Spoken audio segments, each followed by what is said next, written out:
자, 이번 시간의 핵심 주제는 요놈이 되겠습니다. 요놈. 당구장 표시였던 요 빨간색 당구장 표시 요거 한계 비용과 평균 가변 비용 간의 관계, 얘가 되게 중요해요. 그리고 요걸 이해하시면은 이제 한계 비용과 평균 비용 간의 관계도 이제 바로 여러분들 이제 확인하실 수가 있겠는데, 한계 비용과 평균 가변 비용의 관계, 먼저 그림으로 설명드릴게요. 어떻게 그림으로 그려져야 되냐면은 한계 비용과 평균 가변 비용 간의 관계는 반드시 다음과 같은 그림이 돼야 됩니다. 자, 그래서 자, 먼저 평균 가변 비용을 빨간색으로 한번 표시해 보도록 할게요. AVC. 얘는 이렇게 이제 U자 형태로 그려지는 게 가장 일반적입니다. 반드시 이렇게 U자 형태는 아닌데 얘가 일반적이고요. 자, 이때 한계 비용은 어떤 식으로 그려지냐면 J자 형태로 그려지거든요. 예, 이렇게 그려지는데 이렇게 그려지는 게 가장 일반적인 형태예요. 자, 근데 이 그림의 가장 큰 특징이 뭐냐면은 여러분 요놈 평균 가변 비용의 최저점을 한번 볼게요. 미니멈 포인트. 최저점. 자, 얘가 이게 U자 형태니까 여기 최저점 이렇게 있을 거 아니겠습니까? 여기 최저점. 여기 있다 이렇게 U자 형태니까 여기 바닥에 닿는 이 부분 어디입니까? 여기에요. 여기잖아. 여기. 자, 보시면은 얘 AVC가 이렇게 U자 형태인데 그놈의 가장 미니멈 포인트 어떻게 되고 있죠? 한계 비용. 요 파란색의 J자 형태 한계 비용과 지금 반드시 만납니다. 반드시 통과합니다. 지금 무슨 얘기냐면은 이거예요. 이건 수학이에요. 여러분 경제학이 아니라 수학입니다. 수학. 그러니까 뭐죠? MC는 항상 언제나 AVC의 미니멈 포인트에서 만납니다.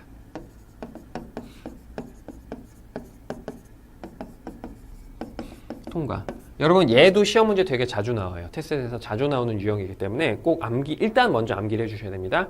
한계 비용 곡선을 그리면 걔는 AVC의 미니멈 포인트를 반드시 통과하더라 라는 얘기입니다. 이거는 여러분 경제학이 아니라 수학이다라고 보시면 되겠습니다. 왜 그러냐면 이건 뭐 수학적인 증명까지는 제가 뭐 해드리진 않을 텐데 이 수학적 관계다라는 것만 좀 보여드릴게요. 뭐냐면 자, 우리 TVC가 뭐였습니까? TVC 이거 MC 누적 합산한 거잖아요. MC1 더하기 MC2 더하기 해서 이런 식으로 이 MC를 누적 합산한 게 바로 TVC잖아요. 자, 근데 평균 가변 비용은 얘를 Q로 나눈 거잖아요. 얘를 Q로 나눈 거. 다시 말하면 요게 되겠죠. 즉 뭐냐면 AVC는 한계 비용 곡선이죠. 한계 비용들 이걸 누적 합산한 거 얘를 Q로 나눈 거예요. 그러니까 이게 수학적 관계라고. 수학. 이거는 그냥 정의의 그 한계 비용과 평균 가변 비용의 수학적 정의에 따른 관계식이기 때문에 그러니까 요놈과 얘네들은요 상당히 밀접한 수학적 연결고리를 지니고 있다라는 얘기입니다. 그거를 그림으로 나타낸 게 아까 말씀드렸던 것처럼 MC가 이렇게 J자 형태면은 AVC는 이런 식으로 AVC의 미니멈 포인트에서는 한계 비용이 항상 통과한다 라는 개념으로 받아들여 주셔야 된다는 얘기입니다. 그럼 얘를 이제 수학을 이용해서도 증명을 해드릴 수가 있는데 그거는 이제 테스트의 범위를 벗어난 거기 때문에 제가 따로 이제 증명은 안 해드리고요.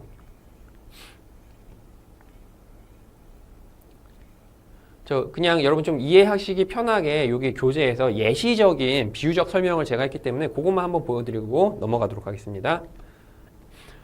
자, 이제 어떤 신도시가 새로 이제 완공이 됐습니다. 그래서 이제 당연히 여러분 신도시니까 이제 학교도 있어야 되겠죠. 초등학교도 하나 개교를 했어. 근데 이제 신도시다 보니까 이제 막 이사를 들어오기 때문에 제리 선생님이 1학년 8반을 맡게 됐는데 아직 학생이 그렇게 많지가 않아요. 네, 학생이 한 명도 없었습니다. 그러니까 제리 선생님은 이제 첫날은 이제 꿀 빨고 있었겠죠. 학생이 없었으니까. 자, 근데 둘째 날 새롭게 학생이 한 명 전학을 왔습니다. 즉 제리 선생님이 맡은 1학년 8반의 학생 수는 지금 딱 한 명이 있는 거예요. 한 명이 있는데 이 학생의 수학 점수가 80점인 애가 이제 전학을 왔다라고 한번 가정해 보도록 할게요. 여러분 이제 어떤 상황인 겁니까?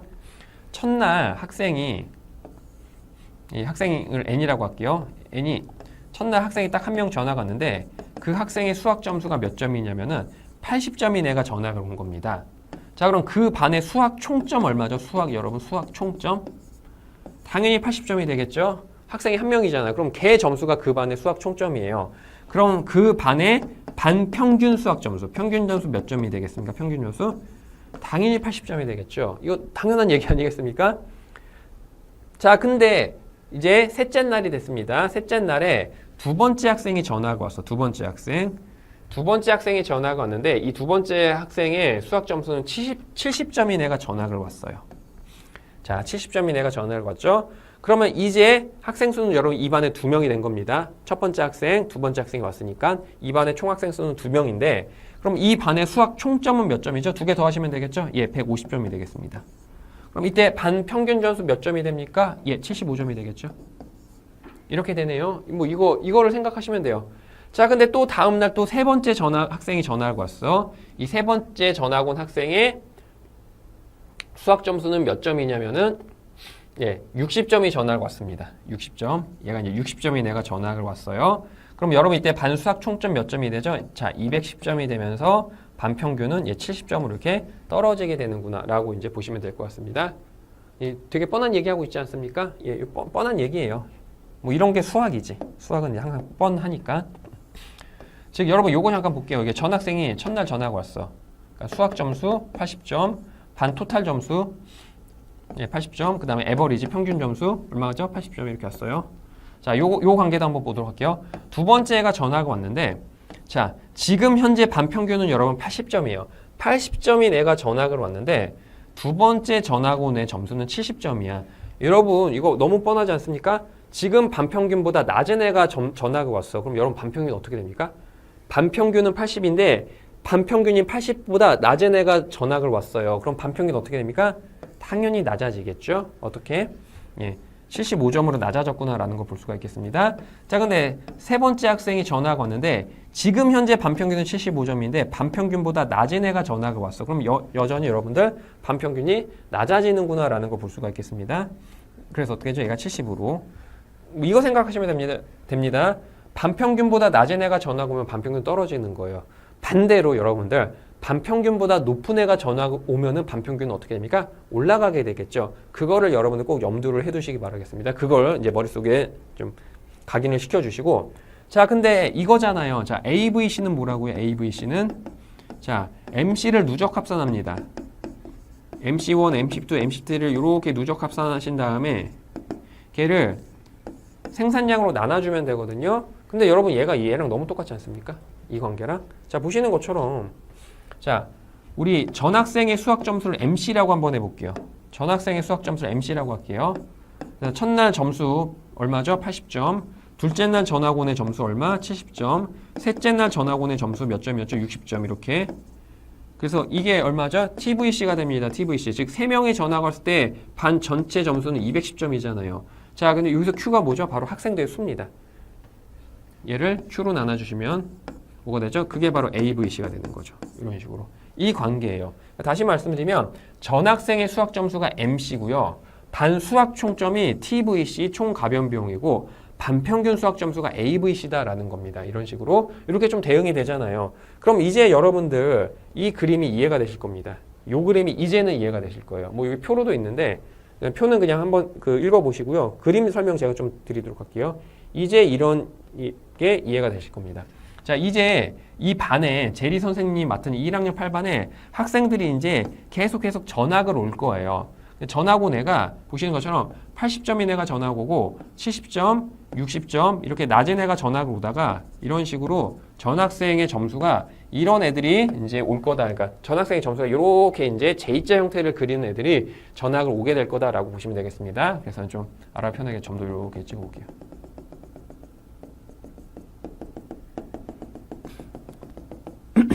자, 그러니까 이런 애들이 전학을 오는 거야, 이제 앞으로. 이런 애들이 전학을 올 예정입니다. 이런 식으로. 자, 그럼 이제 제리 선생님은 이제 전학 온 학생들이 올 때마다 그 반평균을 계산을 할 거예요. 자, 그럼 AVC는 여러분 지금, 그러니까 여러분 이 빨간색 점선이 바로 MC 커브가 되는 거예요. 자, 그 다음에 파란색으로 이 반의 반평균, 다시 말하면 AVC, 평균 가변 비용의 궤적을 좀 나타내 보도록 할게요. 자, 지금 학생이 한 명 있잖아요. 자, 아까 첫 번째 학생이 딱 전학 왔는데 80점인 애가 전학 왔어요. 그럼 여러분 당연히 반평균도 어떻게 되죠? 80이 되겠죠. 그러니까 첫날의 반평균은 당연히 첫날의 정학생 점수 80점이랑 똑같은 형태가 될 겁니다. 자, 근데 이제 지금 현재 반평균은 80점인데 전학 온 애가 반평균보다 낮은 70점인 애가 전학 왔어. 그러니까 반평균은 떨어질 겁니다. 이렇게 75점으로 떨어지겠죠. 그러니까 이렇게 떨어집니다. 여러분 당연한 얘기지만 70점인 애가 전학을 왔다고 반평균 70으로 뚝 떨어지진 않겠죠. 80점인 애가 버텨주니까 그놈의 평균은 75점으로 떨어지는 거죠. 여기까지 떨어졌어요. 자, 둘째 날에 저희 반평균은 75점인데 셋째 날은 지금 현재 반평균보다 낮은 애가 전화가 와서 역시 보시는 것처럼 반평균도 이렇게 낮아지게 돼요. 자, 넷째 날에는 역시 보시는 것처럼 반평균은 여기인데 전화고는 이거보다 미치니까 이렇게 됩니다. 지금 뭐냐면 여러분 이런 공식이 성립하는 거예요. 지금 현재 AVC보다 낮은 MC를 기록하게 되면은 이 결론이 어떻게 되는 겁니까? AVC가 줄어듭니다. 즉 AVC 곡선이 우하향한다. 즉 음의 기울기를 보인다라는 얘기입니다. 그러니까 보시는 것처럼 지금 MC가 뚝뚝뚝 떨어지고 있기 때문에 그러니까 바로 직전에 AVC보다 낮은 애들이 계속 전화가 오니까 얘는 계속 이렇게 우하향하게 돼요. 이런 식으로 밑으로 뚝뚝뚝 떨어지게 되는 이 파란색 커브가 음의 기울기를 지니고 있을 겁니다. 자, 그런데 잠깐만 그림이 좀 지저분해져가지고 잠깐만 지우고. 자, 그래서 이제 MC가 이렇게 이제 그려질 텐데, 자, AVC는 이제 어떻게 되고 있습니까? AVC는 여기서 자 전하고뇌가 얘보다 떨어지니까 낮아졌어. 이렇게 낮아지고 계속 낮아지고 있다고 이런 식으로 낮아지고 있는데, 자, 근데 보시면 여기 MC가 딱 여기서 최저를 찍고 다음 참 다행스럽게도 그러니까 여기서 이제 여기까지는 제리 선생님이 속이 타겠지. 계속 전학으로 오는 애들이 계속 어제보다 계속 수학 점수가 낮은 애들이 전학으로 오는 거예요. 그러니까 제리 선생님은 속은 좀 타겠지. 아, 얘네들 수학 점수가 높은 애들이 와서 반평균 좀 올라가야 되는데 이게 선생님의 당연한 심정 아니겠습니까? 그래서 이제 전학생의 점수가 여기까지 낮아지다가 참 다행스럽게 얘 다음에 전학 온 애는 어제보다는 수학 점수가 높은 애가 전학을 왔어.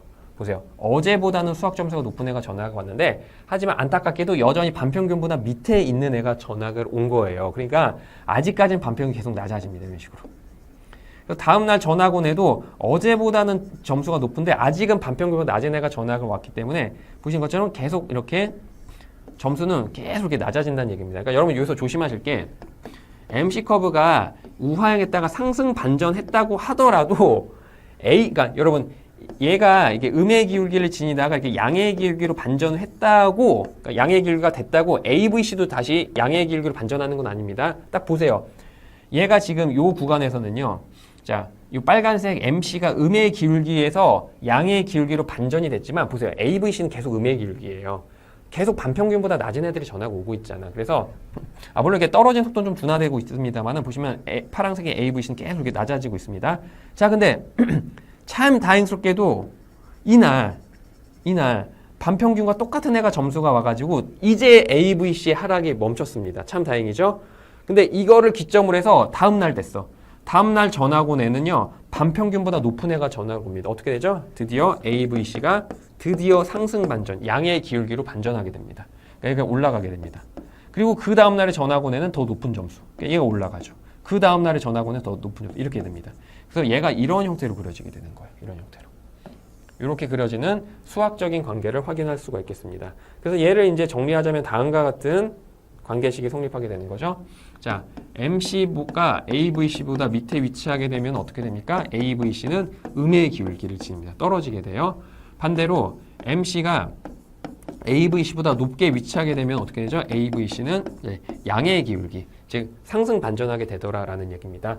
그러니까 AVC 커브가 만약에 AVC 커브가 이렇게 U자 형태다라고 한다면은 얘를 기준으로 AVC가 음의 기울기를 지니는 구간에서는 어떻게 됩니까? MC가 AVC 밑에 있죠. 그러니까 MC는 여기 있어야 돼. 요 라인 밑에 있어야 된다고. 요 안쪽에 아래쪽에 있어야 돼요.